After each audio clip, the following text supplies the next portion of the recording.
আজকে একটু আরেকটা ছোটখাটো পিনাকি নিয়ে কথা বলতে চাই। এই পিনাকিকে আপনারা অনেকেই চেনেন। সেও বড় পিনাকির মতো ফ্রান্সে থেকে, এবং সে হচ্ছে বার্তা সিলেট নামে একটা পত্রিকা রয়েছে, সেটার আবার চিফ এডিটর হিসেবে রয়েছে। যেই বার্তা সিলেট হচ্ছে গিয়ে সিলেট জামায়াতের পুরোপুরি অফিসিয়াল একটা পত্রিকা বলা যায়। এই পত্রিকার সঙ্গে যুক্ত চিফ এডিটর হিসেবে মির্জাহান। এই মির্জাহান নামের কুলাঙ্গারকে নিয়ে হঠাৎ করে কেন কথা বলা, কারণ ধরেন ও এমন কেউ না যাকে নিয়ে আসলে ভিডিও বানানো উচিত, তারপরও বানাতে হচ্ছে, কেননা এইগুলাই এক একটা সময় গিয়ে এক একটা ভয়ঙ্কর ভয়ঙ্কর লেভেলের পিনাকি হয়ে ওঠে। যদিও এই মুহূর্ত মির্জাহানের জামায়াতের সমর্থক কম না। এই মির্জাহান প্রতিনিয়ত আপনারা দেখবেন অনলাইনে সে আসলে কি করে বেড়ায়, তার যে গুজবের বিশাল একটা মানে আছে। আমি তার কিছু স্ট্যাটাস ধরে একটু কথা বলতে চাই, স্ট্যাটাস গুলো দেখাতে চাই, এবং সেটার সঙ্গে এই জঙ্গি মির্জাহানের চরিত্রটাকে একটু তুলে ধরতে চাই আপনাদের সাথে, যাতে মুক্তিযুদ্ধের পক্ষের মানুষ অন্ততপক্ষে এই হায়নার ব্যাপারে একটু সচেতন হন, এই হায়নার মিথ্যাচারগুলোর ব্যাপারে একটু সচেতন হন। যেরকম আপনারা দেখবেন মির্জাহানের ওয়ালে যদি যান, এই জঙ্গি প্রতিনিয়ত মিথ্যা তথ্য গুজব ছড়াতে থাকে, এবং প্রত্যেকটা গুজব হচ্ছে গিয়ে পাকিস্তানের পক্ষে এবং হচ্ছে গিয়ে ভারতের বিরুদ্ধে, মুক্তিযুদ্ধের বিরুদ্ধে, জামায়াতের পক্ষে। এটা হচ্ছে তার সার্বিক অবস্থান এই দেশের বিষয়ে। তো ধরেন তার আর একটা স্ট্যাটাস আমরা একটু শুরুতে দেখি যে এর গুজবগুলো কোন ধরনের হয়। তো স্ট্যাটাসটা আপনারা স্ক্রিনে দেখতে পাচ্ছেন। যেমন এখানে এই স্ট্যাটাসে তার বক্তব্য হচ্ছে, আজকে বিভিন্ন সোর্স থেকে আমার কাছে অলমোস্ট সেম তথ্য এসেছে নভেম্বর মাস নিয়ে। সেনাবাহিনীর ভেতরে কু করতে ভারত এবং আওয়ামী লীগের ষড়যন্ত্র বাস্তবায়নের জন্য কাজ চলমান, যা ঘটার সম্ভাব্য তারিখ 5 নভেম্বর থেকে 13 নভেম্বরের মধ্যে। আওয়ামী লীগের একজন হার্ডকোর সমর্থক ঢাকা বিশ্ববিদ্যালয়ের সাবেক শিক্ষক বলেছে 5 আগস্টের মতো 9 নভেম্বর ঘটতে পারে, আল্লাহ যদি চায়। আরো একটা আওয়ামী লীগের ভেতরের সোর্স থেকে খবর পেলাম, মানে আওয়ামী লীগের ভেতরে ওর সোর্স আছে, সেই সোর্স থেকে ও আবার খবরও পায় আওয়ামী লীগের ভিতরের খবর। হ্যাঁ, আওয়ামী লীগ এবং ভারত মিলে দেশের ভেতরে এমন একটা কিছু করতে যাচ্ছে, যেটা ফলে 13 তারিখ আন্তর্জাতিক অপরাধ ট্রাইব্যুনালে জুলাই গণহত্যা রায় দেওয়ার আগেই দেশের ভেতরে আওয়ামী লীগের আত্মগোপনে থাকা সব সন্ত্রাসীরা তাদের অবৈধ অস্ত্র নিয়ে প্রতিটি পাড়া মহল্লা দখল নেবে এবং তাদের টার্গেটকৃত ব্যক্তিদের বাসাবাড়িতে হামলা চালাবে, এবং ক্যান্টনমেন্টের ভেতরেও একটা কু ঘটার সম্ভাবনা আছে এবং জেনারেল ওয়াকার এই কুটা ঘটাবে। তো এটা ছিল অক্টোবর 24 তারিখ 2025-এ এই জঙ্গি মির্জাহানের উস্কানি। আপনারা এর যে এই স্ট্যাটাসে কি কোনো রকম সত্যতা পেয়েছেন বাস্তবে? মানে এরকম কোনো কিছু কোথাও ঘটেছিল? কিন্তু সে হচ্ছে ভারত সেনাবাহিনী কিংবা ধরেন আওয়ামী লীগ এদের ব্যাপারে প্রতিনিয়ত মানুষকে ক্ষুব্ধ করার জন্য এই ধরনের ইত্রামগুলা মূলত করে থাকে। তো এর আসলে মদ্দা উদ্দেশ্যটা কি, যদি আমরা এই মির্জাহানের মূল উদ্দেশ্যের দিকে তাকাই, এবং এর মনে করেন আরো প্রচুর, যেমন আওয়ামী লীগ এই কি বলে যে বিএনপি যখন ক্ষমতায় আসলো তারপর থেকে বিভিন্নভাবে দেখবেন বিএনপিকে সে ভারতের ট্যাগ দেয়া, ভারতের দালাল, ভারতের সঙ্গে চুক্তি করে সে ক্ষমতায় এসেছে, এই ধরনের বয়ানগুলো তৈরি করার আপ্রাণ চেষ্টা করে থাকে শুধুমাত্র জামায়াতকে মানে ব্যাকআপ দেওয়ার জন্য। যেরকম তার আরেকটা স্ক্রিনশট আমরা দেখি, যেখানে ধরেন বাঁশের কেল্লা কাদের সেটা আপনারা সবাই জানেন। সেই গণজাগরণ মঞ্চের সময় থেকে এই বাঁশের কেল্লা জামায়াতের পক্ষে, মানে জামায়াতের অফিসিয়াল পেজ হিসেবে কাজ করেছে এই বাঁশের কেল্লা। সেই বাঁশের কেল্লা এই মির্জাহানের পোস্ট শেয়ার দেয়া, এবং বাঁশের কেল্লা হচ্ছে গিয়ে মির্জাহান যে পোস্টটা শেয়ার দিচ্ছে সেখানে মির্জাহান কি বলতেছে, জনাব তারেক রহমান যখন দেশে আসতে পারছিলেন না কোন এক অদৃশ্য শক্তির ইশারায়, তখন শিলং সালাউদ্দিন এবং ইনকিলাবের বাহাউদ্দিন মিলে ভারতের সাথে একটা নেগোসিয়েশনে যায়, তারপর ক্লিয়ারেন্স আসে এবং জনাব তারেক রহমান দেশে ফেরেন। এটা আমি আগেও একবার আমার টাইমলাইনে লিখেছিলাম, আজকে এই ভিডিওতে দেখালাম। ভারতের বিজেপির একজন নেতা সেই সমঝোতার কথাগুলোই বলছেন, বাংলাদেশের উচিত এই বক্তব্যের প্রতিবাদ করা যদি ঘটনা সত্য না হয়। এই মানে আওয়ামী লীগকে ভারতের সঙ্গে ট্যাগিং করাটা, এই জায়গা থেকে শুরু করে বিএনপিকে ট্যাগিং করা, মানে হচ্ছে গিয়ে জামাতের বাইরে যতগুলো প্ল্যাটফর্ম রয়েছে, যতগুলো রাজনৈতিক দল রয়েছে, প্রত্যেকটা দলকে ধরেন পাকিস্তান ভারতপন্থী হিসেবে এস্টাবলিশ করে পাকিস্তানের যে এজেন্ডা, জামায়াতের যে এজেন্ডা, সেই রাজাকারের বাচ্চা মির্জাহান এই লিলিপুর সাইজের পিনাকি, এই পিনাকি আপ্রাণ চেষ্টা করে এই জায়গাটায় কাজ করতে। এখন আপনাদের কাছে মনে হতে পারে যে তাকে কেন আমি জামাতি বলতেছি বা সে তাকে পাকিস্তানি কেন বলতেছি। আমরা মির্জাহানের আরেকটা স্ট্যাটাস দেখি, এই স্ট্যাটাসে এই জঙ্গি মানে ভারত বিদ্বেষী উস্কানিটা যেভাবে দিচ্ছে, সেই জায়গা থেকে পাকিস্তানের ব্যাপারে তার অবস্থানটা কত চমৎকার আমরা একটু দেখি। এটা হচ্ছে মে 2012, 2025-এর 12 তারিখে, মে 12, 2025 তার এই স্ট্যাটাস। বাংলাদেশের রাজনীতিতে তারাই পাকিস্তানকে জড়িয়ে কথা বলে যাদের হোগা ভারতে বন্ধক দেয়া, নিজেদের হোগার দুরবস্থা ঢাকতেই এরা পাকিস্তানকে টেনে এনে ভারতের কাছে হোগা মারা খাওয়ার বিষয়টি জাস্টিফাই করার ব্যর্থ চেষ্টা করে। ওর এই প্রথম প্যারাটুকু নিয়ে বলি, ও এটা যে লিখছে এই চর্চাটা ওর বাপেরা, পাকিস্তানপন্থী হায়নার বাচ্চারা, রাজাকারের বাচ্চারা, ওর মতো মীর জাহান, মীর জাফরের বাচ্চারা প্রতিদিন করে যায়। আপনি পাকিস্তানের 71 নিয়ে পাকিস্তানের অবস্থানের কথা বলবেন, রাজাকারদের অপকর্মের কথা বলবেন, টানমেরা তাতে ভারতকে নিয়ে আসে। দেখবেন সব জায়গায় ভারত। পাকিস্তানের সঙ্গে আমার যুদ্ধ হয়েছে, 30 লক্ষ মানুষকে মারছে, 2 লক্ষ নারীকে নির্যাতন করছে, সেই হায়নার ব্যাপারে আমি যখন কথা বলবো তখন তারা হ্যাঁ ভারত আমাদের সাথে এটা করছে। এটা টেনে আইনা মূলত ওদের বাপকে বাঁচানোর চেষ্টা করে, যেই কথাটা এই মীর জাফর, মীর জাহান ওর এই এখানটায় উল্টা ভাবে বলছে। যে ভারতের ব্যাপারে কথা বলে পাকিস্তানকে জড়ায় কথা বলা হয় কেন? পাকিস্তানকে তো জড়াবোই রে কুত্তার বাচ্চা, কারণ পাকিস্তান আমার দেশে 30 লক্ষ মানুষকে খুন করছে কুত্তার বাচ্চা। পাকিস্তানকে জড়াবে না কেন বাঙালি? এখন পাকিস্তানকে জড়াইলে এই রাজাকারের বাচ্চা মীর জাফর, মীর জাহানের জ্বালাটা কোথায়? সেটা হচ্ছে কি এই স্ট্যাটাসের পরের প্যারাতে, পরের অংশেতেই মীর জাহান আবার ক্লিয়ার করেছে। সেটা হচ্ছে ও লিখেছে, বাস্তবতা হচ্ছে আজকের বাংলাদেশে পাকিস্তানের কোনো এজেন্ট নেই। যদি থাকে তাহলে তারাই সবচেয়ে বেশি দেশপ্রেমিক। হ্যাঁ, আমি বুঝেই বলছি, কেউ যদি থেকে থাকে তাহলে সত্যিকার অর্থেই তারা দেশপ্রেমিক। বাংলাদেশের স্বাধীনতা, সার্বভৌমত্ব এবং অস্তিত্বের স্বার্থে দেশের হাজার হাজার লক্ষ লক্ষ পাকিস্তানি এজেন্ট দরকার, যারা কখনোই ভারতের কাছে নিজেদের হোগা বন্ধক দেবে না। এদেরকে সামরিক বাহিনীতে সবার আগে নিয়োগ দেওয়া উচিত এবং সত্যিকার অর্থে বাংলাদেশকে এরা ভালোবাসে। তো তারপরে লিখছে, 1000 মাইল দূরের পাকিস্তান কখনোই আমাদের দেশের জন্য হুমকি হয়ে দাঁড়াবে না, কিন্তু ভারত আমাদের চিরদিনের হুমকি, কিয়ামত পর্যন্ত শত্রু। দেখেন এখানে কয়েকটা বিষয়।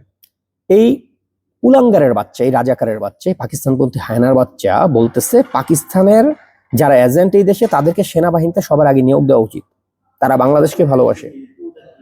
এই কুত্তার বাচ্চা 71 ইতিহাসটা জানে? এই রাজাকারের বাচ্চা, বেজন্মা রাজাকারের বাচ্চায় পাকিস্তানের এজেন্ট যারা, তারা এই দেশকে সবচেয়ে বেশি ভালোবাসে এটা দাবি করতেছে। এবং বিপরীত দিকে ধরেন ভারত হচ্ছে কিয়ামত পর্যন্ত শত্রু, এই কথাটার মানেটা কি আমাকে বোঝান তো একটু। মানে আপনি আগে থেকে ডিসাইড করে নিছেন যে ভারত পৃথিবীতে যাই করুক না কেন ভারত আমার শত্রু থাকবেই কিয়ামত পর্যন্ত।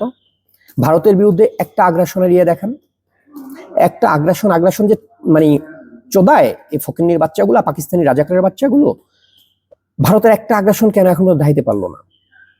ভারত বাংলাদেশে কোন জায়গাটা দখল করছে, কোন জায়গাটায় হুমকি দিচ্ছে, কোন জায়গাটায় বোমা মারছে, কোন জায়গাটা কি করছে, আমাকে একটা পারলে প্রমাণ দেখাক। মূলত ওর বাপ পাকিস্তানের সাথে যে যুগ যুগ ধরে লড়াই চলে আসতেছে ভারতের, সেই জায়গা থেকে ওদের বাপের পক্ষ নেওয়ার জন্য ওদের বাপ 30 লক্ষ খুনি, সেই পাকিস্তান যাদেরকে 71 থেকে সহযোগিতা করে আসছে খুনে ধর্ষণে, সেই পাকিস্তানকে একরকম সাপোর্ট দেওয়ার জন্য মূলত বাংলাদেশে হচ্ছে গিয়ে ভারত বিদ্বেষটাকে জায়গায় তোলা হয়। আরো একটা জায়গা তো আছেই জ্বালাপোড়া।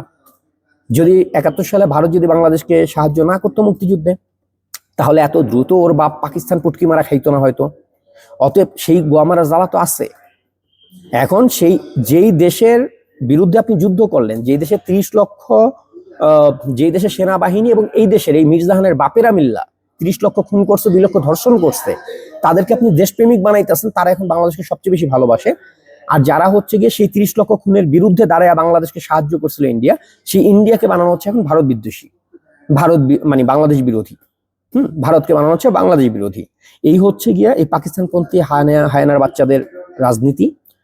এবং এই রাজনীতিটাকে তারা টিকায় রাখার আপ্রাণ চেষ্টা করতেছে এই দেশকে। এবং তারা সরাসরি বলতেছে পাকিস্তানের এজেন্ট যারা, তাদেরকে সেনাবাহিনীতে নিয়োগ দিতে হবে।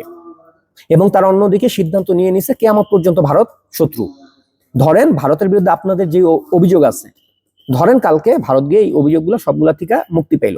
মানে ধরেন আপনারা যেগুলো বলেন ভারত হ্যান করেছে ত্যান করেছে, ধরেন কালকে থেকে আর ভারত হ্যান ত্যান গুলা করলো না, তাহলে ভারত কেন শত্রু থাকবে? আপনারা মানে আপনার মাইন্ডসেট থেকেই শুরু থেকেই ঘোষণা দিয়ে রাখছেন কিয়ামত পর্যন্ত শত্রু থাকবে, মানে ভারত কোনোদিন বন্ধু হইতে পারবে না। তাতে যদি ভারত মনে করেন পুরো বাংলাদেশটা সোনায় মোড়ায় দেয়, তারপরেও ভারত আমার শত্রু থাকবে। আপনারা ঘোষণাই দিতেছেন, মীর জাফরের বাচ্চা মীর জাহান ঘোষণাই দিতেছে, এটা প্রত্যেকটা জামাতিরা ঘোষণা দেয় এই ঘোষণাটা, যে ভারত কিয়ামত পর্যন্ত শত্রু থাকবে। কারণ ভারতে সংখ্যাগরিষ্ঠ হিন্দু ধর্মাবলম্বী এবং অন্য ধর্মের মানুষকে কি পরিমাণ ঘেন্নাই মীর জাহানের বাচ্চাগুলা করে সেটা 71-ও দেখছি আমরা। এই দেশে যাদেরকে গণহত্যা চালাইছে তাদেরকে মানে কি বলে যে আপনার লুঙ্গি খুলে মানে লিঙ্গ দেখে নিশ্চিত করছে কে হিন্দু কে মুসলমান। হিন্দু হইলে সবার আগে গুলি করে মারছে। অতএব অন্য ধর্মের মানুষের উপরে এই পাকিস্তানপন্থী হায়ানা, এই মীর জাফরের বাচ্চা মির্জাহানদের ঘেন্না কোন লেভেলের, সেটা কি দেখতে দেখতে আমরা বড় হই নাই? আমরা কি বাংলাদেশে জন্ম নেই নাই?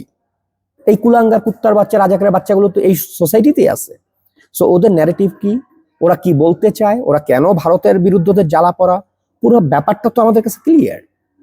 তো এই হায়নার বাচ্চা ফ্রান্সে বসে লিলিপুট সাইজের পিনাকি ও ঘোষণা দিতেছে বাংলাদেশে পাকিস্তানি এজেন্টদেরকে নিয়োগ দিতে হবে বাংলাদেশ সেনাবাহিনীতে, এবং একমাত্র পাকিস্তানপন্থীরাই হচ্ছে কি একমাত্র বাংলাদেশকে ভালোবাসে। এই কুত্তার বাচ্চা বলতেছে আমার 30 লক্ষ খুন করছে যে কুত্তার বাচ্চারা, তার ছানাপোনাগুলা, তার নাতিপুতিগুলা, খানকির ছেলেরা এখনো বসে বসে বলতেছে যে পাকিস্তান এই দেশকে ভালোবাসে। অন্যদিকে ভারতের বিরুদ্ধে সেই 71-এ কেন বাংলাদেশকে সাহায্য করছে ভারত, সেই জ্বালাপোড়া থেকে এখন পর্যন্ত তারা ঘোষণা দিয়ে রাখছে কিয়ামত পর্যন্ত ভারত বিরোধিতা তারা করবেই। তাদের জীবন অন্য কোনো লক্ষ্য নাই। এই মির্জাহানের আরেকটা স্ট্যাটাস দিয়ে আমি আমার এই ভিডিওটা শেষ করব। ও হচ্ছে এই জানুয়ারির 15 তারিখে আরেকটা স্ট্যাটাস দিয়েছে, আপনারা দেখতে পাচ্ছেন, যে জামায়াতের প্রসঙ্গে এই দেশটাকে ওরা আসলে কোন জায়গায় নিতে চায় সেই ব্যাপারটা এই স্ট্যাটাস থেকে আপনারা অনেকটা মানে ক্লিয়ার হয়ে যেতে পারবেন। এদের মুখোশটা কোন লেভেলের, এরা মুখে বলে কি অন্তরে ধারণ করে কি। মির্জাহানের যে স্ট্যাটাসটা এখন স্ক্রিনে জানুয়ারির 15 তারিখে দেয়া, এই মীর জাফরের বাচ্চা মির্জাহান লিখেছে, ক্ষমতায় গেলে শরিয়া আইন বাস্তবায়ন করবে না জামায়াত, এটি একটি বাস্তবধর্মী ও দূরদৃষ্টি সম্পন্ন সিদ্ধান্ত। গতকাল থেকে বিষয়টি নিয়ে খুব বাজার গরম হচ্ছে। আমি ধন্যবাদ দিচ্ছি জামায়াত ইসলামীকে যে তারা কোনো মিথ্যা আশ্বাস না দিয়ে বাস্তবতার নিরিখে সিদ্ধান্ত নিয়েছেন। বাংলাদেশের বিদ্যমান পরিস্থিতিতে হঠাৎ করে কেউ ক্ষমতায় এসে শরিয়া আইন চালু করতে পারবে না, ওই সরকার 3 দিনও টিকবে না। যারা জামায়াতের এই অবস্থানের জন্য অপপ্রচার করছে তারাই বলবে দেশটা আফগানিস্তান হয়ে গেল ইত্যাদি ইত্যাদি। হঠাৎ করে শরিয়া আইন চালু করে দিলে যদি সংবিধান অনুযায়ী সুযোগ নেই, IMF, বিশ্বব্যাংক ও পশ্চিমা দেশগুলো সকল প্রকার অর্থনৈতিক সহযোগিতা বন্ধ করে দিবে, আমাদের রপ্তানি খাত ঝুঁকিতে পড়বে, কূটনৈতিকভাবে বিচ্ছিন্ন হয়ে যাওয়ার সম্ভাবনা তৈরি হবে। এই সুযোগ নিবে ভারত। আবার ভারত ওর এই জায়গায় ওর শরিয়া আইনের মধ্যে ভারত ঢুকায় ফেলছে। দেশের ভেতরে আওয়ামী লীগ ও শাহবাগী বিএনপি অস্থিতিশীল পরিস্থিতি সৃষ্টি করবে ইরানের মতো। ইরানে গণহত্যাকারী খমেনির বিরুদ্ধে যারা দাঁড়াইছে তারা ওখানকার শাহবাগী, তারা ওখানকার মানবাধিকার পন্থী যারা দেশপ্রেমিক ইরানি তারা দাঁড়াইছে রাস্তায় এই খুনি গণহত্যাকারী খমেনির বিরুদ্ধে। আজকে যেই শিয়াদেরকে হচ্ছে গিয়ে মুসলমানই বলে না জামাত, কাফের বলে, সেই শিয়াদেরকে বাপ ডাকতেছে এখন। শুধুমাত্র কি বলে যে আমেরিকার বিরোধিতা করতে হবে, ইসরায়েলের বিরোধিতা করতে, ওই জায়গা থেকে অন্য কোনো কারণ নেই, অথচ সারাদিন তারা ওয়াজ করে। তো এই জায়গাটা দেখেন ও লাস্ট লাইনটা কিভাবে লিখছে, যে জামাত যেভাবে আগাচ্ছে এটা বেস্ট ওয়ে, আগে সৎ লোকের শাসন দিয়ে শুরু হোক, ধাপে ধাপে চূড়ান্ত শরিয়া ভিত্তিক শাসনের জন্য ক্ষেত্র প্রস্তুত করতে হবে। এই হচ্ছে গিয়ে জামায়াতের রাজনীতি, এই হচ্ছে জামায়াতের আদর্শ। মানে তারা কিন্তু মোদ্দা কথা শরিয়া আইনই চাচ্ছে। এই মীর জাফরের বাচ্চা মির্জাহানও বলতেছে যে শরিয়া আইনের দিকে আমরা যাব, কিন্তু সেটা ধীরে ধীরে, যেটা হচ্ছে জুলাইতে করছিল বঙ্গবন্ধুর বাংলায় বৈষম্যের ঠাঁই নেই স্লোগান দিয়ে তারা ধীরে ধীরে আপনাদেরকে বোকাচোদা বানায় রাস্তায় নামাইছিল। হ্যাঁ, তারপরে আপনারা যারা নিজেকে মুক্তিযুদ্ধের পক্ষের কথা দাবি করেন, আপনাদেরকে রাস্তায় নামে আপনাদের সামনে দাঁড়ায় মুক্তিযুদ্ধদের গলায় জুতার মালা দিচ্ছে, আপনারা তখন মুখে আঙ্গুল দিয়ে বসে বসে দেখছেন। এই রাজাকারের বাচ্চাগুলা এই দেশটাকে আফগানিস্তান বানাবার পরিকল্পনা নিয়ে নামছে, এই বাস্তবতা বহুদিন যাবতই বলা হচ্ছে। তো এখন তারা আবার বলতেছে যে জামায়াত শরিয়া আইন কায়েম করবে না, এটা খুব ভালো সিদ্ধান্ত দিয়েছে। আবার লাস্ট লাইনে বলতেছে ধীরে ধীরে শরিয়া কায়েম করতে হবে। তাইলে তোর যদি শরিয়া আইন কায়েমের এত হ্যাডাম থাকে, তুই আজকেই ঘোষণা দিয়ে শরিয়া আইন কায়েম কর। তোরে কেন ধীরে ধীরে গণতান্ত্রিক লেবাস লাগায়া নির্বাচনের মাধ্যমে আইসা না আমরা শরিয়া করব না এটা বলে আইসা কেন শরিয়া করতে হবে? এই হচ্ছে গিয়া এই মীর জাফরের বাচ্চা মির্জাহানদের চরিত্র। সারা জীবন কারো না কারো লুঙ্গির তলে ঢুকবে। আওয়ামী লীগ ছাত্রলীগের লুঙ্গির তলে এত বছর ছিল, এখন এসে তারা গণতন্ত্রের লুঙ্গির তলে ঢুকছে, কিন্তু ভেতরে কিন্তু শরিয়া। এরা এখন এসে বাংলাদেশপন্থী বলে বাংলাদেশপন্থী নামের একটা লুঙ্গির তলে ঢুকছে, কিন্তু মূলত তাদের প্রত্যেকটা কথার মধ্যে আপনি পাবেন এই দেশটাকে পাকিস্তান বানানোর পরিকল্পনা। এরা ভারত বিদ্বেষের কথা যেটা বলে, মূলত ভারত বিদ্বেষ না, এটা পাকিস্তান প্রেম।